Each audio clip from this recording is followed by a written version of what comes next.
I'm always exploring new venues, especially tiny brooks. There's something, for me anyway, very appealing about them. This particular brook, it's about a mile in length in terms of what I've been able to navigate. And I've done a fair amount of walking up and down, sitting there for prolonged periods of time, looking for fish. The vast majority of it is very, very shallow indeed and very steep, so you don't actually get to see anything at all. However, you've got slightly deeper sections, as in 2 or 3 inches, that's what we're talking about. And you've got maybe overhanging branches or vegetation or a slightly undercut bank, and that's where I've been focusing on. And recently I saw sticklebacks. I also saw a stone loach as well, and it's that in particular that has drawn me to this place. However, the sticklebacks, most certainly a magnetic pull. I do love targeting them, and this is how light I travel. I'll show you this properly in a moment or two. But for now, there's just one spot that I've seen fish in. Therefore, that's where I'm going to be targeting this evening. One, regardless of the size, would be a massive, massive result. And that's it. Talk about travelling light. Rod and reel already made up, as is the case with all of my fishing. All I need to do is just extend the telescopic section. The scales, that's actually quite a big item, probably the bulkiest in there. My glasses, got scissors inside there, got some line, got hooks, got some shot, and I've got a few maggots in there. As I said, travelling light. I'm about to cast in for the first time. There's my rod and reel.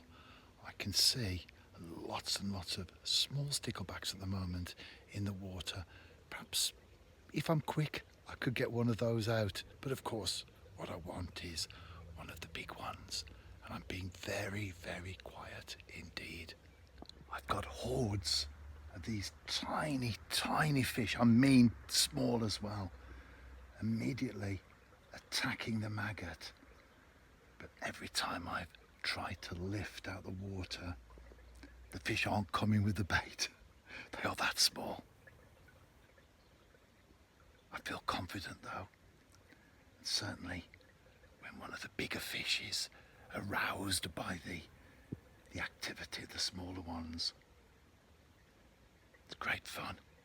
Inches deep, and I can see what's happening right beneath my feet. I'm not a blanker. Let's get that wet. Even by stickleback standards though, this is a tiny. Look at that.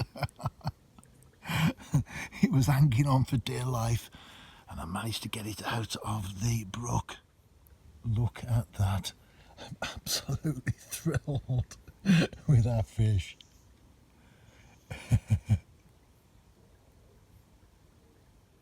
That is the smallest fish that I've ever caught. Fantastic.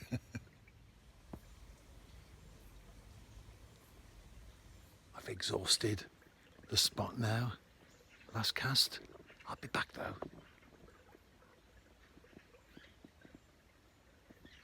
How good was that? I thoroughly enjoyed that session, and the fact that it was so small made it even more special.